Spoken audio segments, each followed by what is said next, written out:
friends and followers, and new friends and new followers. Welcome to TJ's Modeling Bench. I just got back a couple hours ago from the ACME Southern Regionals. Today is Sunday, the 26th of October, about 5 o'clock in the afternoon, Central Standard Time in Mobile. It only took me the 5.5 hours to get back to Mobile that it was supposed to take me to get to ACME, which turned into 7 hours due to traffic around Atlanta. But I cannot stress enough how exciting and fun that show is. If you've never been, but you've been contemplating going, mark your calendars for next year. The show is on the 24th of October of 2026. I think they've already completely booked what they had for rooms for next year's show. They were booking the day of the show yesterday.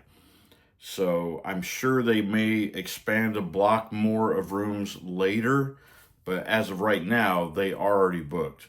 So, but yeah, what a great time. I got to meet a lot of other YouTubers and content creators.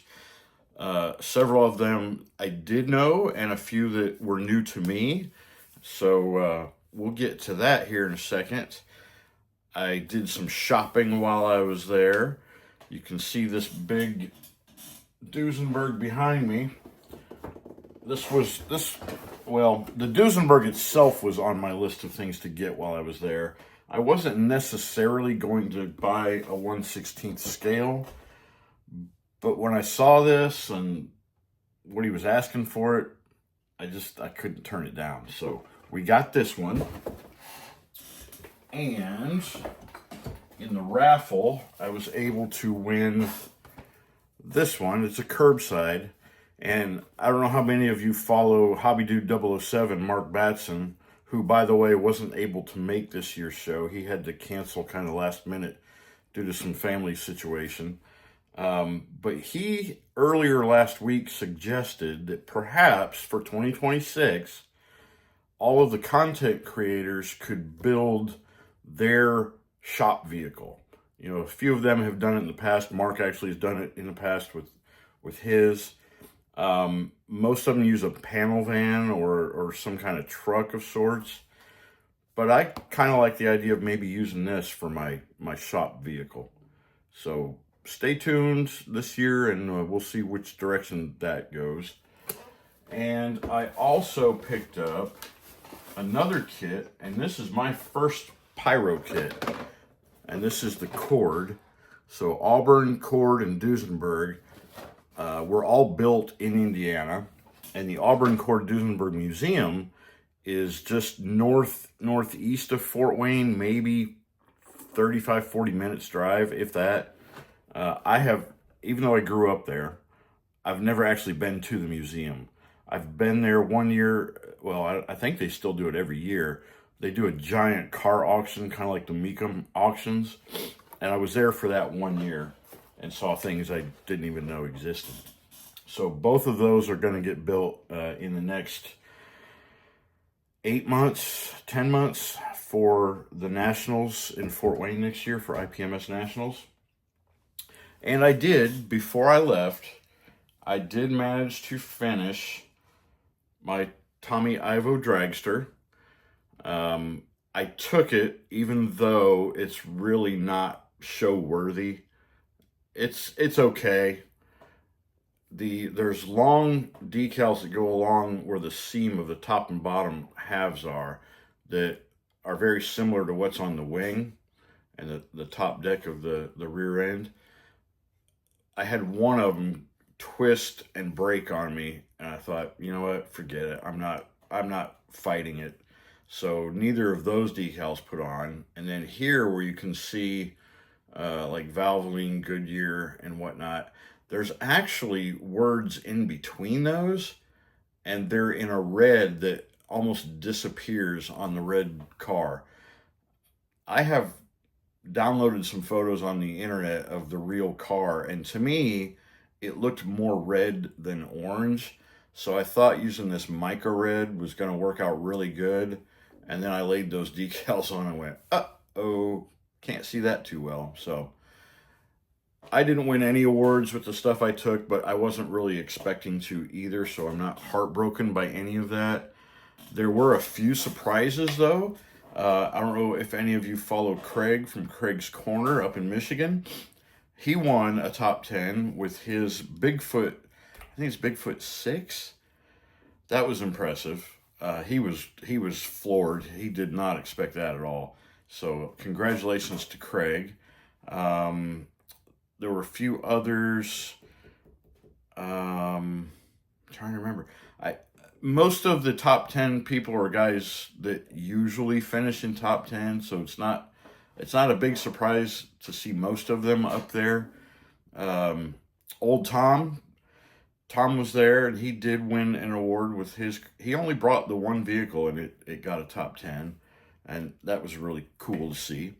Tom no longer does YouTube. He got a little frustrated over some actions they were taking, and he said, forget it, I'm done. So if you ever get the chance to meet Tom, he is a great guy and will impart on you all kinds of wonderful modeling knowledge if you ask for it.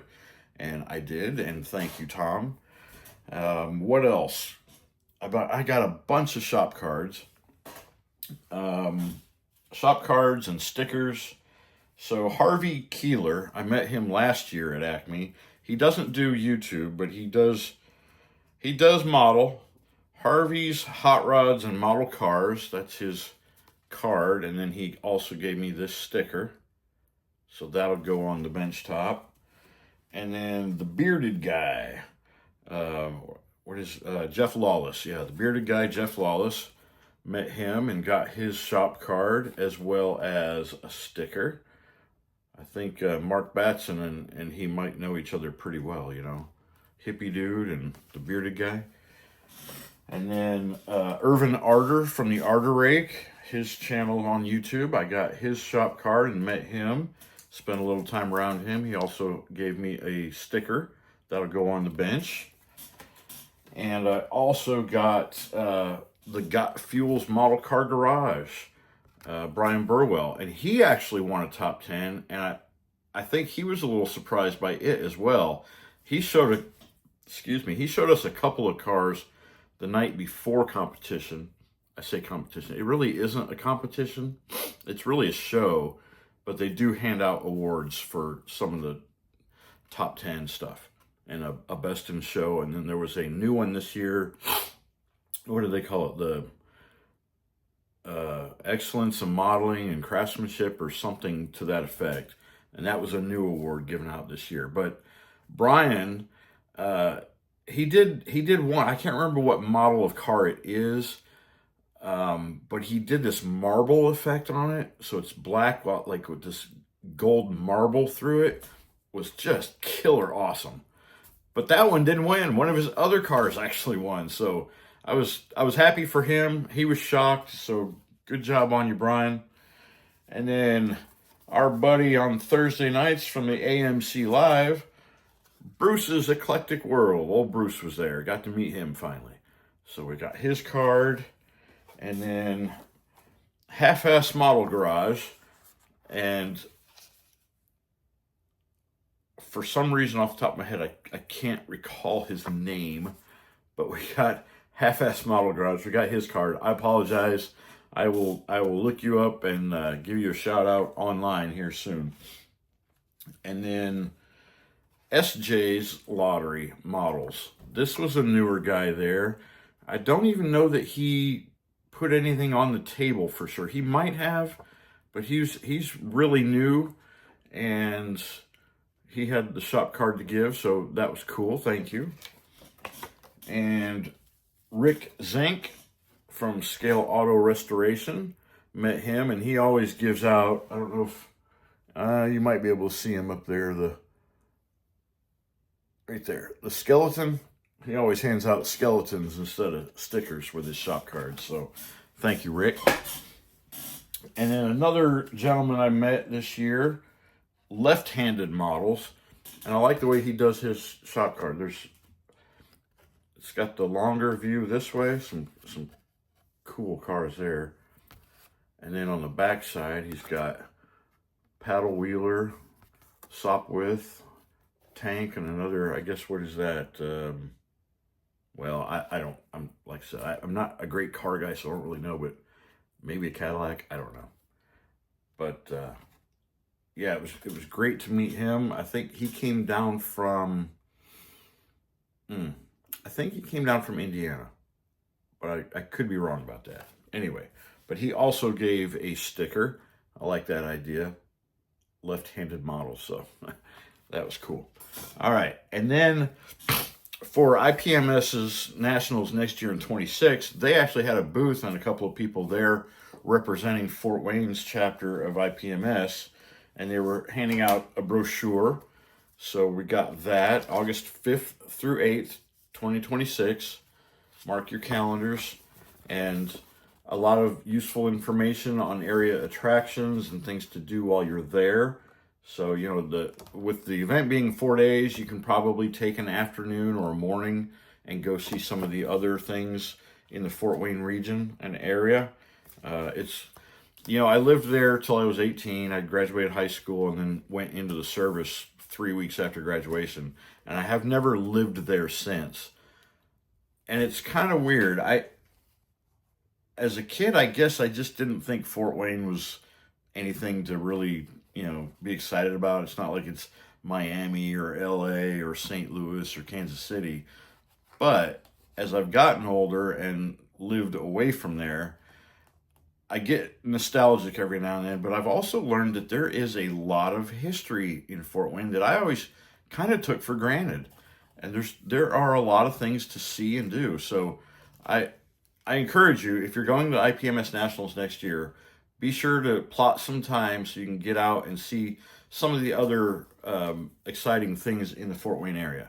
You'll like that a lot. And they also handed me a poker chip for the IPMS Nats next year. So I thought that was kind of cool. And what else? I picked up a couple of glue bottle holders and my micro set, a holder for that. They were each $5 a piece. I thought that's a pretty good deal. I had one for my square Tamiya glue bottles, and it was an acrylic, and it just didn't hold up. It had arms that were kind of slotted and glued in that just didn't hold up very well. And I kind of wanted one of these for a little while. So I saw these at what I thought was a good price. So I picked those up.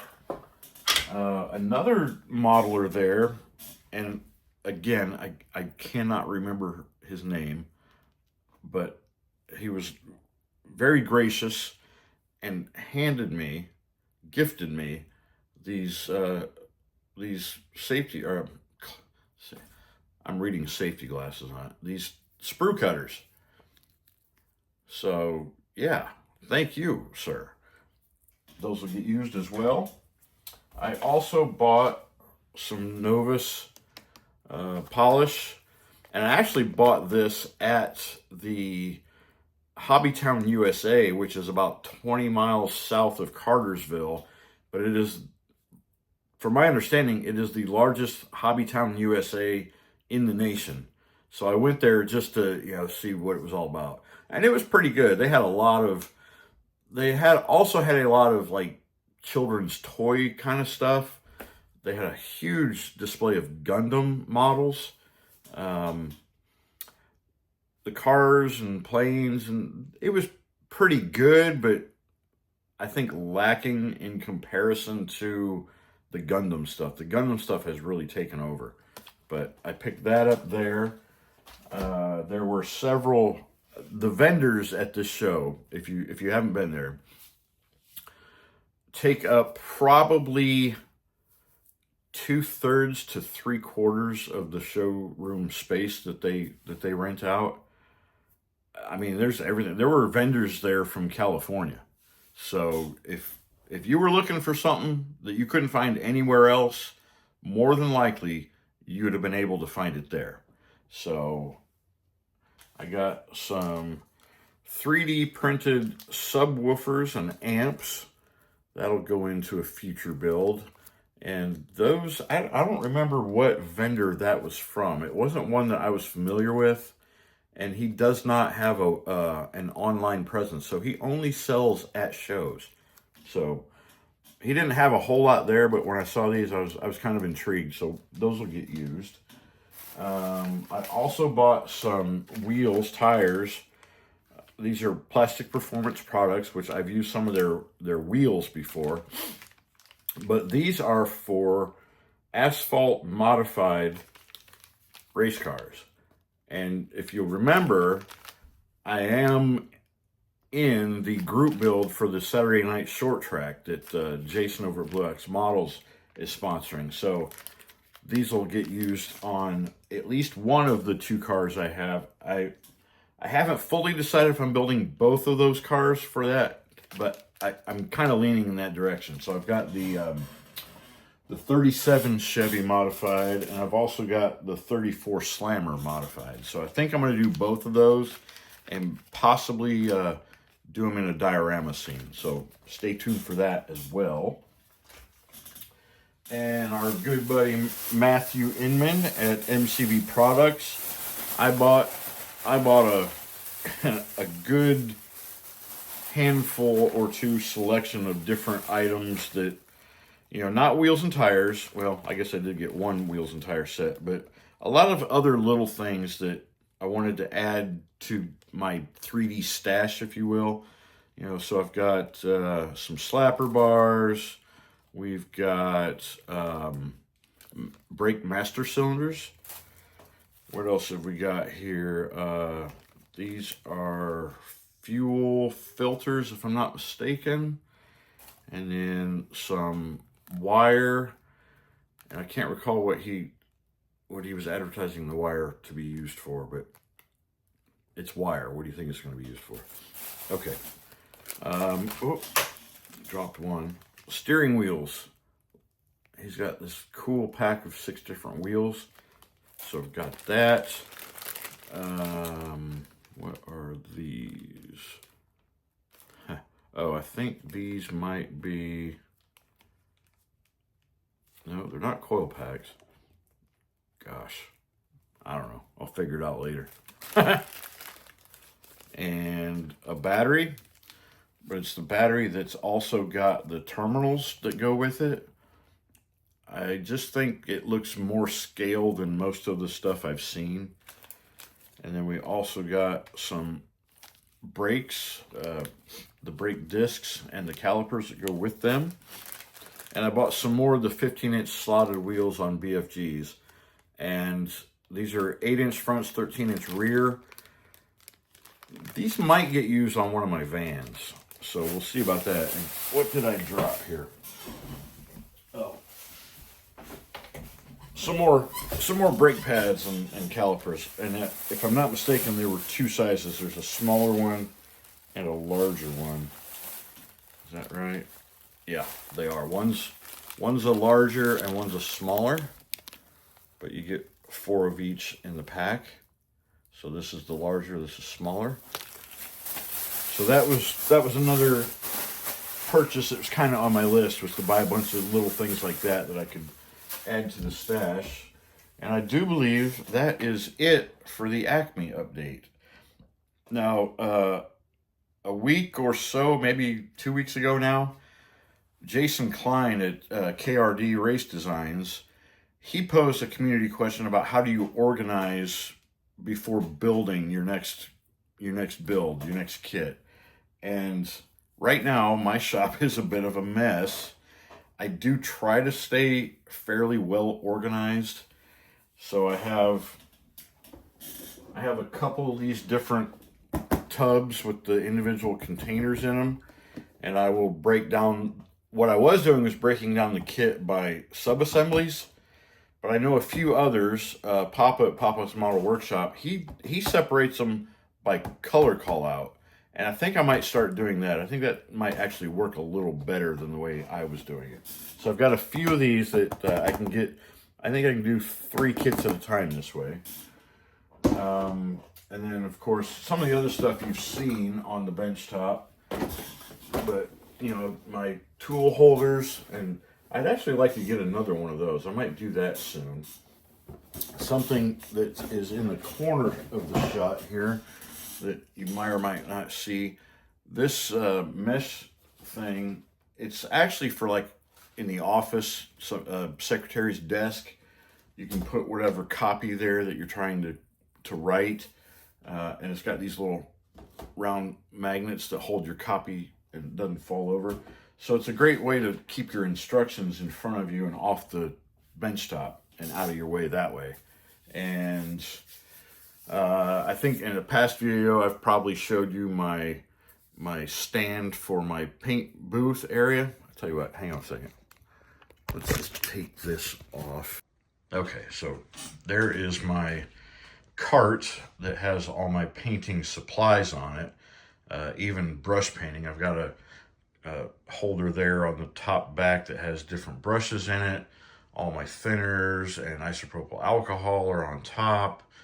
The two little things here on the front, one has the pointed cotton swabs, and then my pipettes. On the shelf below is a box of gloves, latex gloves, and extra bottles of unicorn tears and other thinners as I have them. There's a box of spoons down there. I don't do a lot of the spoon testing, but it's there if I want to. And then the next shelf down has a big bag of the pipettes, more of the cotton swabs right here, and then a box that the newer Galeri airbrush that I bought came in. And then on the bottom shelf, I've got acetone, mineral spirits. The can of paint is a brown paint that was actually using that on a HO railroad layout that I had been working on a couple years ago. And then you can also see my mask that hangs off the side. So all the heavy stuff I try to keep on the bottom to keep that thing stabilized so it doesn't tip over. And then next to it is another cart. And in those drawers there's actually stuff from my RC airplane days. There are servos in the one drawer. I think the other drawer may have some electrical stuff like heat shrink and a few things like that. But on top of it, that's my compressor for the airbrush. Behind it, I think that's just an old Chinese takeout tub that I was probably, I think I might have had, well, I don't know what I had in it, because I have a different one that I use for decals. And it's actually on the bench right now, right here. Like I said, I'm a little disorganized at the moment, but then there's my spray booth. And when I built this shop room, I specifically had built it for my RC airplane hobby, and I was building airplanes at the time. So I set it up for that. And one thing I will suggest to anybody who's looking at converting a room in their home, or if they have a separate shed or whatever that they're going to turn into their hobby area, two things I suggest. Well, three really. So the first one is the white paint. As you can see, I painted everything in this room white. So it stays bright, it's easier on my eyes. Even the fascia of the bench itself is white. And then there was carpet in here, and I pulled that carpet up, and initially I thought about laying down some laminate flooring, but then I decided against that. I didn't want to put down new laminate flooring and then take the risk of spilling glue or paint or whatever on it. So I just took some Kilt's primer and painted the floor, the subfloor, the plywood subfloor white as well with what I had left. So you can see at the door, I didn't quite make it to the door with what I had left. And with the specific reasoning of, if I spilled something, I'm not ruining it. I'm not ruining the floor. And sure enough, about 3 weeks ago, I knocked over a nearly full bottle of Alclad gloss black paint. And yeah, so I suggest that highly, that you keep your floor as a bare wood subfloor. Can't talk. And the third thing is lighting. Now, I had a buddy come over to do this for me because I am not an electrician, but this is all T8 LED lighting, and it's kind of in a square-ish pattern around the room. But the ones that are right here over the bench helps to eliminate any shadows as I'm sitting here. Now, I did end up having to add this stand light on the desk because when I was leaning in doing small model work, I was still creating a shadow for myself. So this did help a little bit more in eliminating the shadows. But yeah, so this light is almost directly centered over the top of this portion of the bench. And then with the white walls and the popcorn white ceiling right here, it does help reflect light back toward me. So again, eliminating shadows, as well as the one on this side is pretty well centered over the bench top, which is 9 feet along that wall. And then when I added the pegboard, I found white pegboard at, I think it was Home Depot. And I said, yep, gotta have that. It's white. So yeah, I try to avoid as much dark furniture and things in this room as I can. Now, here's the stand that I had the phone on for videoing. I've got this other stand over here that I really need to get a different place for these things because I am now running out of room in this room for the model stuff. And then I have this shelving rack up there. And for more organization, I have this cart, and you can see that I took a label making machine and labeled what was in almost every drawer. That one drawer there doesn't have a label on it. But that thing is really, really handy. It's exactly like the smaller one at the airbrush area, but obviously I can put more on it and in it. It's kind of a mess there right now, stuff on top of it that I don't really use so much anymore, but that'll give you an idea.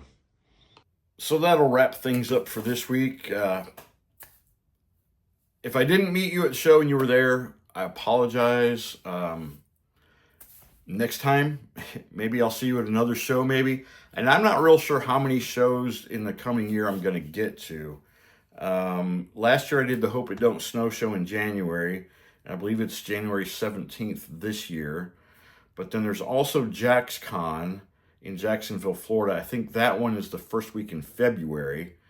And I can't do both of those, so I have to choose one or the other. And because I did Hope It Don't Snow last year, I may try to do JaxCon this year. Distance-wise, it might be just a little bit further, but not enough to make a difference for me. And then, of course, in April, there is the Phantom Flashers Furball, the group up in Anniston, the IPMS show up there. What else have I got? I picked up a flyer for AtlantaCon, Saturday, March 21st, and that's in Marietta, Georgia. I probably will not make it to that one. So I gotta be careful. I can't go to too many shows because of the expense of it all. But I don't have a lot of stuff nearby. So if I'm going to anything, I'm traveling, with the exception of the Blue Angels Model Fest that happened in August, which will happen again next year in August. You know, that one's just an hour away. That's an easy day trip for me. But I think there's one other in Covington, Louisiana, which is a couple hours from me. So that one is doable, but I've heard that show has kind of declined over the years. So I'll have to look into that. And yeah, beyond that, everything for me is a journey from Mobile on the Gulf Coast. Now, Florida, down off the Panhandle into southern Florida, central Florida, they have a lot more, but I don't live. So anyway, till the next one, y'all. Peace and love.